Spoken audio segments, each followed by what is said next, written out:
Well, I'm super excited about today. I want to introduce Aiden, who I have recruited to help me out. Aiden has a really cool, interesting background. He was a barefoot water skier and was second in world champs in 2010 in Germany. Yeah. And then he transitioned to mountain biking. And Aiden can do suicide no-handers and a trick called the lazy boy, which I've never heard of. And Aiden is also a Whistler local. So he has done a bunch of the Crankworks events and has some podiums on AirDH, and we've got him here at Tiger Mountain.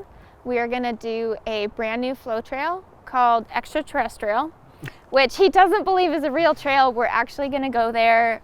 It is all the rage right now. Everyone's riding it. And he's gonna help me with something that's kind of unique to this trail, which is that it's got some really high berms on it. So we haven't talked about riding big berms yet, and Aiden's an expert at them, so that's what we're gonna do. What's your definition of a high berm? I guess for me, a high berm is something that has a lot of support so that I can push off of it. I'm not thinking that much about bike body separation, and I can keep my feet pretty level. Yeah, no, that's great. And that's when you talk about high versus low, or I look at it as a supported corner versus an unsupported corner. Obviously, you know, with unsupported corners or flat corners, we have a lot of footwork, a lot of bike body separation. We need that angle. We're looking for traction. Where if the berm's big enough that we can actually match the angle of the berm, it turns it into flat ground, and we can actually press both feet in and get a ton of generated speed out of it, and actually accelerate the bike out of the corner. It doesn't really matter so much on like how high the berm is. It just kind of matters on the support and the angle that you can actually get off of it, where you can match that angle and actually get acceleration out of the corner. And that's what I'm looking for when I'm riding down the trail. If I can actually actively pump out of a corner. If it's unsupported, off camber, loose, not a lot of traction there. Well, you will be really impressed with this trail. It's my new favorite. Perfect, if it's truly there. So we showed up in the parking lot today, and then I told Aiden that he has to ride 20 miles. Great. And now he's stuck.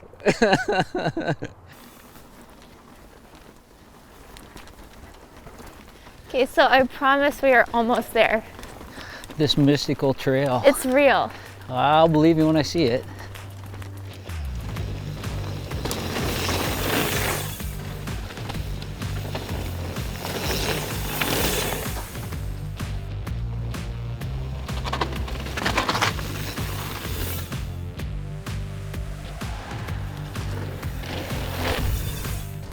Yeah, so here's a good corner that we can kind of work on position of where to come into the corner. So why don't you go ahead and ride it and show me what you got, and we'll go from there. Okay. And I like the smile. You gotta have a smile if you're riding. Yeah, so with a smile. All right, here we go. Nicely done. Nicely done. Yeah, that was really good. When you originally came in, did you come in that high the first time we came through here? I don't know what I did. Yeah, because you actually came in high and you carried your speed out of there great. Like, that was perfect. That was really good. And I don't know if you felt like the speed you carried out. Felt great. The more controlled I come in, not skidding, have control of my bike, being able to pick my line, is going to allow me to exit out of the corner faster. And that's exactly what happened here. Is you came in high, you caught the apex of the corner, and then you came downhill and you actually you gained speed coming out, rather than coming in and skidding. And you can see right here where it's a braking bump right in the middle of the trail. And if you look up the trail, you came through it. I was curious how you were going to do with that, because it's such a long straight. You can come in with super fast speed, right? Yeah. And then all of a sudden it's like, oh, now what do? I gotta get on the brakes so fast. But fortunately, your head's up. You're looking ahead. You're getting your braking done before the corner, before you enter the corner, and then you stayed high, and that allowed you to carry the speed out. So what you're seeing when you look at this trail as it starts to get ridden in is that this is where people are braking. So most people are coming in lower, braking here, and then they're making their turn down here more difficult because they have to make a sharper turn. Correct. They're coming to the inside. So one, they're braking super late. If this is where the braking bumps are, for me to get on, like they're coming in super hot, they're actually into the corner. So my front tire is already into the corner, and I'm getting on my brakes because that's where those brakes are. They're coming up that knob, and then they're locking on their brakes. And the other thing is because it's like the middle of the corner down, I would have to actually move up after I braked. And what happens when I brake, and especially here if I'm skidding, I'm gonna go straight, right? So if I lock up my brakes, I'm going to go straight, and it's going to square the corner off, and then it's going to cut my speed, and I'm not going to really carry a bunch of speed out of here. So I think what happened to me coming through here is I was just incentivized to not hit the hole, and so by default it put me on a better line. Yeah, no, and you did. You came in the top, and your braking was already done before you even got to this point, which is what I was really wanting to see, because obviously that's kind of where the general public is braking. And that's actually into the corner already, where you already had your braking done clear up here.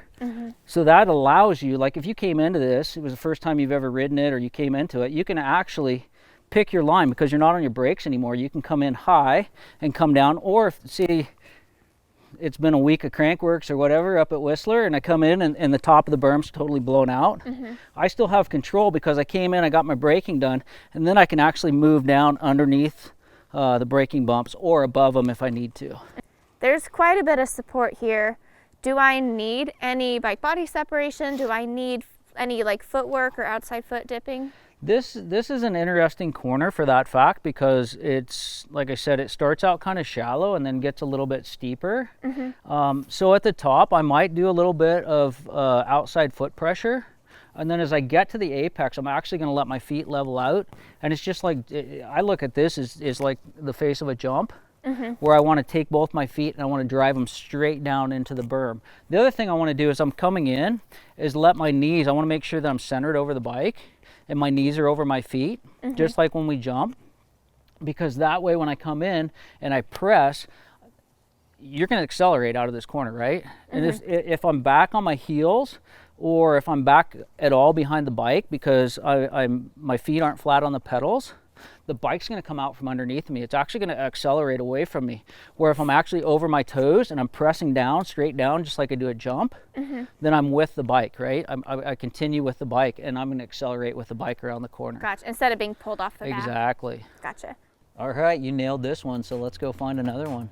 All right.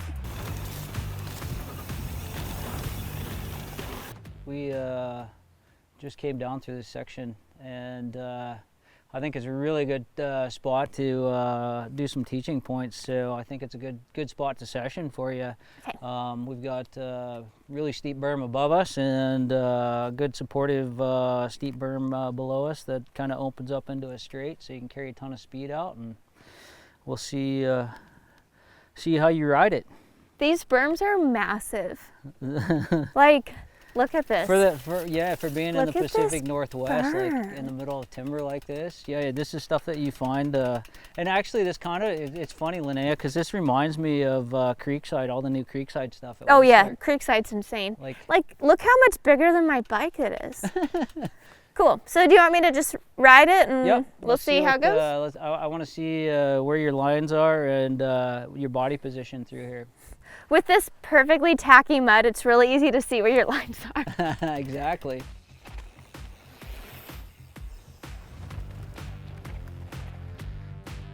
That was pretty dang good. I feel like I could write secret messages in this mud. Like, it's just this perfect, like, I love you, dirt. Anyway, sorry. Who are you writing that to? Let's get it on film. It's just like perfect. I'm telling the dirt that I love her. Oh, the dirt. I thought you said Derek. I was like, who's Derek? Look how perfect this is. I love you. Actually, the first berm was perfect because it set you up for the second berm. You apexed early, and the second berm, which actually goes into a straight where you can really carry your speed out of, is you could actually come in and just like the face of a jump, or if you think of a pump track, rolling it on its side, where you come into the apex of the corner and you're actually driving your feet down into the corner and generating speed out.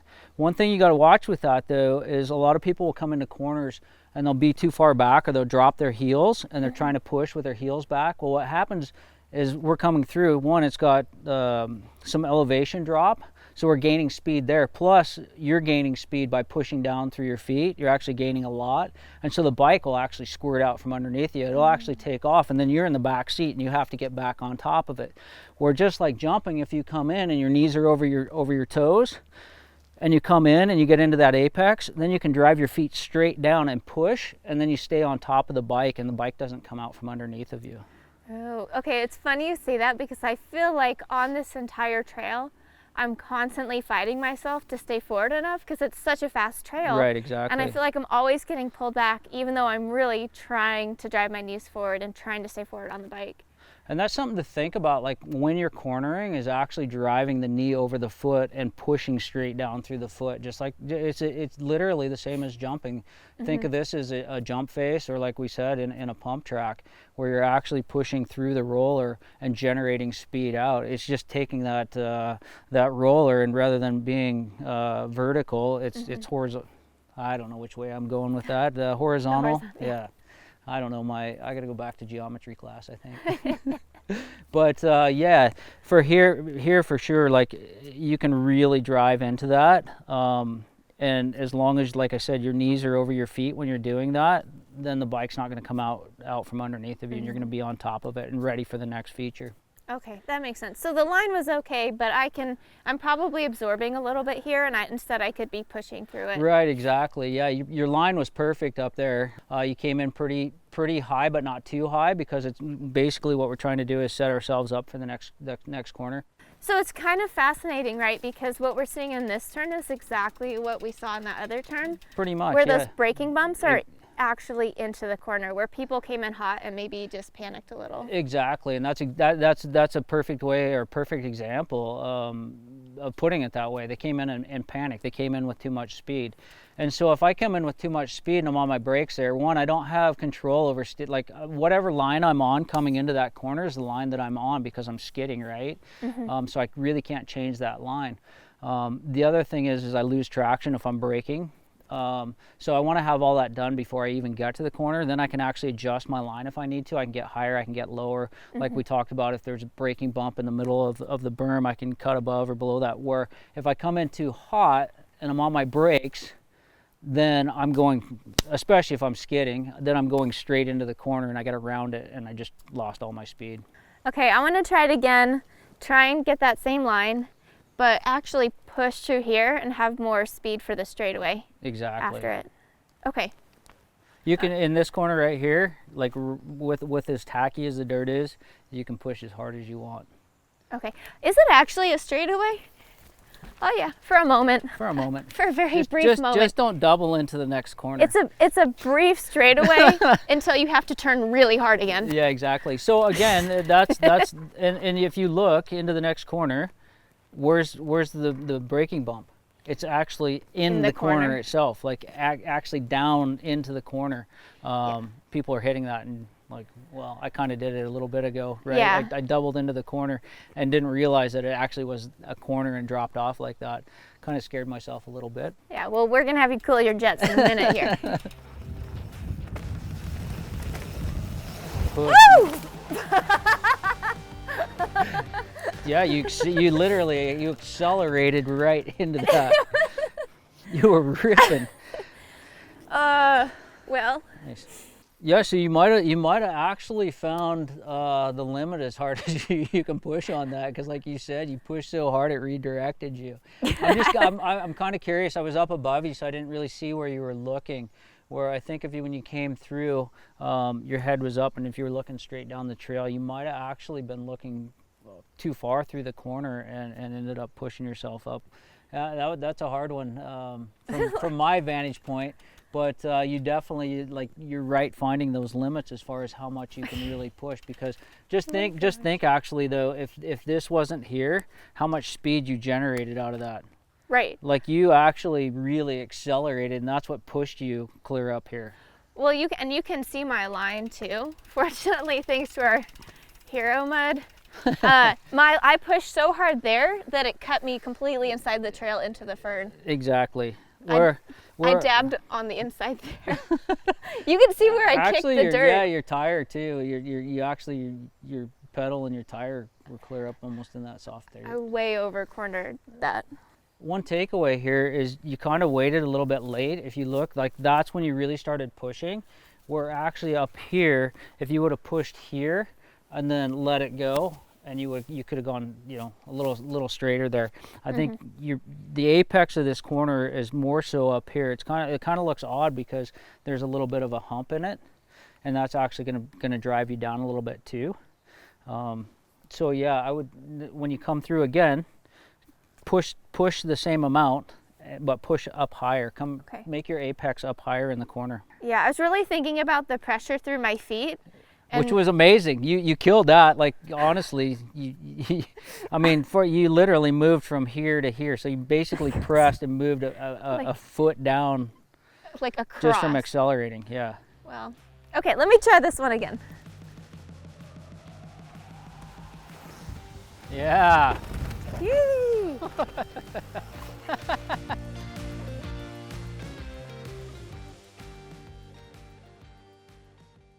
Nicely done. How did that feel? It felt great. It felt really fast. I could feel a lot of pressure through my legs. Yeah. And I didn't go into the ferns. And you literally, like, you accelerated out of the corner, and you had to get on your brakes pretty early there for the next corner. Yeah. Because you were carrying so much speed out of this corner, which was perfect. That's what we want to see. You look like a king up there. First time ever. Yeah. King Hobbit. Like, it's the first time I've ever been able to look down on somebody. It's kind of weird. No, you're speaking of king, like, you just killed that section, and I think you really got the point of pushing into the apex of the corner and generating speed out. You really accelerated out of here, which is exactly what we were looking for. Yeah, what'd you think? So what was really fun about doing this trail with you today is that I realized how many elements of other things that we've worked on come into play with high berms, because we talked about braking a lot, we talked about active pumping, and we also talked about jumping, and I never thought of a high berm as that same feeling as coming off of a lip face. So having that in my mind, and since we've been working on that, was actually really helpful in this. Obviously, because you picked it up right away. Everything that I told you, like first time, you just were on it. So that was really impressive. And to me, what that shows me is that your toolbox is really full, right? Because you have flat corners, you have jumping, and you have braking. I know you worked on braking, and I didn't hear you skid once in the whole trail, which is exactly what we're looking for, right? To be controlled. So you're controlled, but you're also controlled in a way that you're able to generate speed out. And that's a cool thing about berms is coming in controlled or coming in slow and actually coming out fast and carrying that speed, which you obviously just showed that you have that in the toolbox now as well.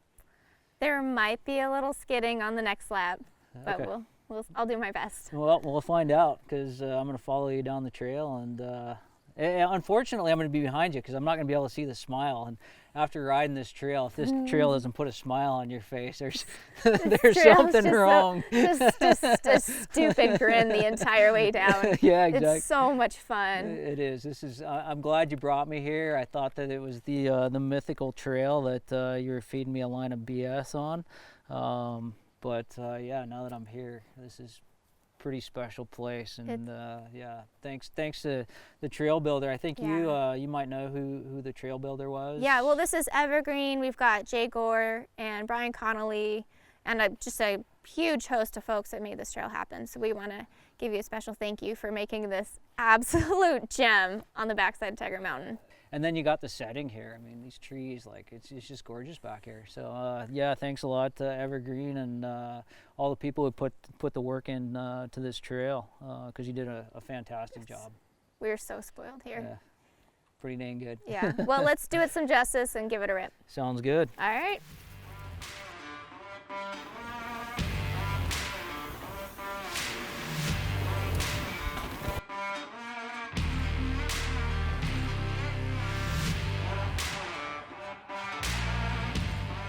We're here back at the top of the trail. You may notice a small continuity error. My bike is a different color today. So we did the GoPro lap and the GoPro didn't work, and then we ran into daylight.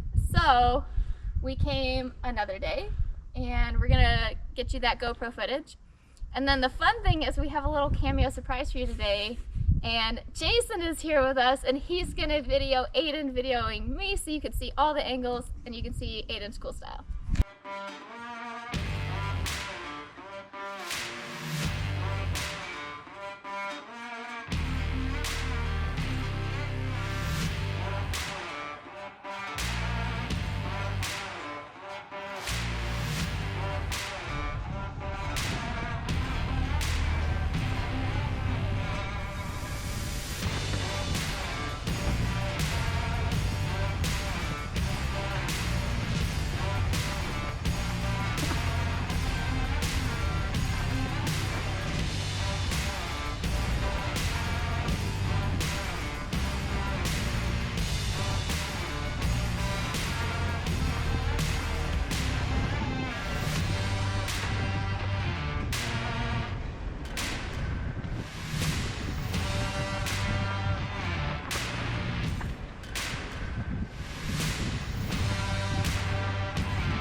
You were ripping it. Nice shot. Yeah. You were mobbing. That was so good.